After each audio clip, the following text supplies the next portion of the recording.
Now, one of the big questions around at this moment in time is, can Enzo Maresca successfully make the step from Leicester to Chelsea?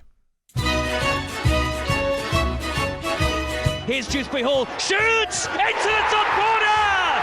Kieran Dewsbury Hall! Joy for the Foxes on the opening weekend. They now know they will be returning to the Premier League as champions of the Championship. You've got to give Enzo Maresca a lot of credit. Championship is very difficult, very intense, but at the end we did it. Slips into Harry Winks and Leicester win it in stoppage time. He's a manager who I think will, certainly go to the very, very top. Mauricio Pochettino has left Chelsea by mutual consent. No disrespect to Enzo, I don't know him at that level. If he's going to get that job, he's got to hit the floor running. You touched on the point being a Pep Guardiola disciple, and he was the assistant when they won the treble. It seems to me, Ali, that everybody wants to have someone who's worked with Pep. They've got a guy coming in the door that clearly they feel, third time of asking, that they've got the capability of working with. If you put all the spices in, doesn't mean it's going to taste great.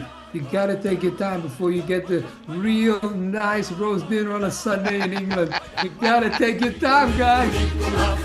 Brilliant there from Mario, wasn't it? Great. Now, Chelsea have all but appointed the former Leicester City boss, Enzo Maresca, as their new boss. Obviously, that's pending official confirmation from the club.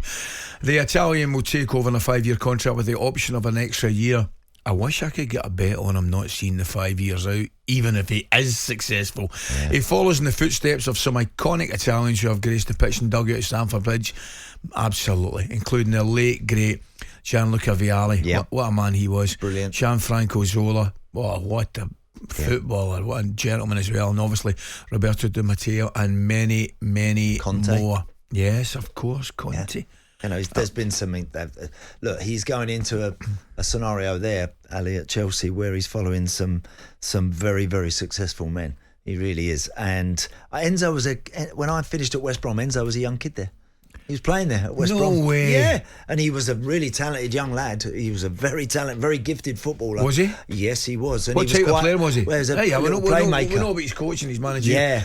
Was he a playmaker? Playmaker, play as a number 8. Yeah. And it wasn't the quickest, but he was gifted and he was always, even as a young boy back then, he would always maverick type footballer. He would want to go out and express himself, and he went on to have a good career at Seville. Ali won European competitions, played at Juve, of course, at a number of clubs, and then of course coming back as a coach at Leicester.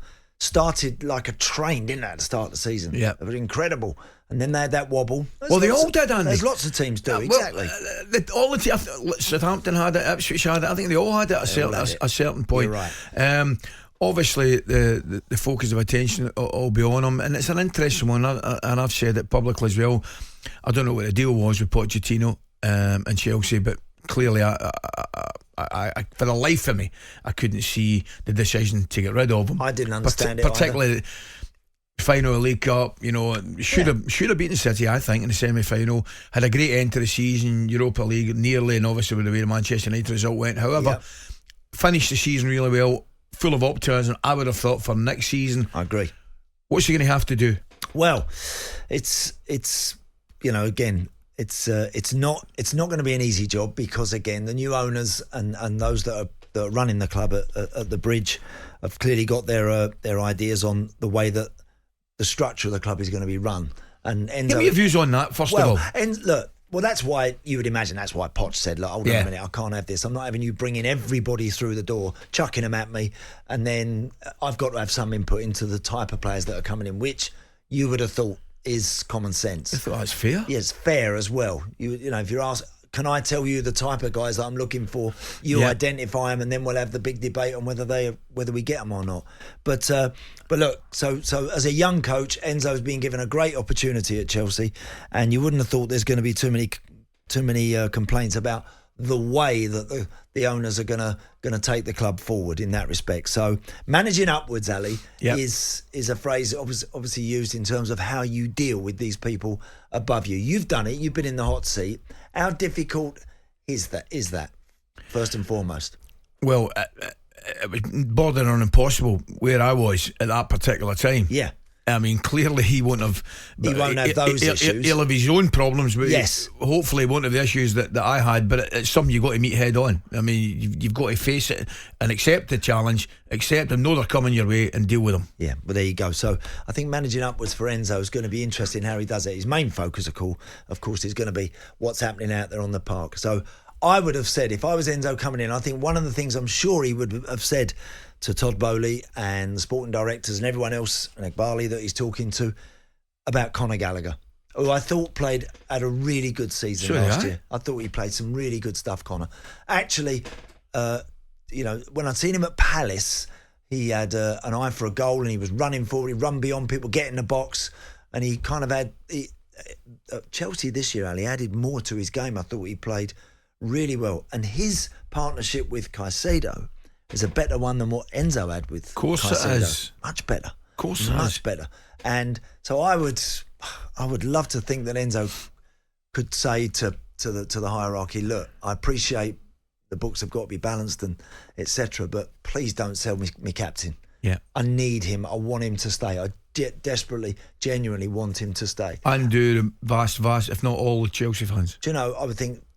Well, in fact, I saw at the bridge a couple of times they unfurled a big banner with Conor's face on it, as if to say, like, we're making a statement here. Yeah, we don't want him going, and I think he played really well.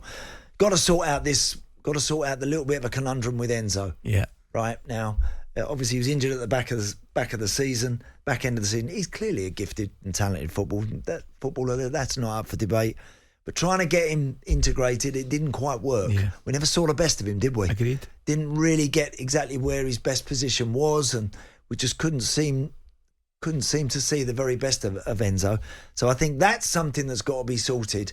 Trying to fit these personnel into the right positions, because if it's Enzo, Conor Gallagher, and Caicedo, that's a little bit samey. Yeah.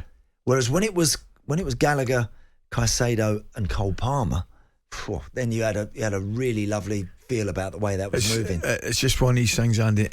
There's so many stories in about the top flight. It's going to be fascinating to watch and see how it goes, mate. We've got to go to a break. I've got to stop you then, my friend. talkSPORT Breakfast, waking you up Monday to Friday morning from 6 a.m. on AM, on DAB, via the talkSPORT app and on your smart speaker. talkSPORT.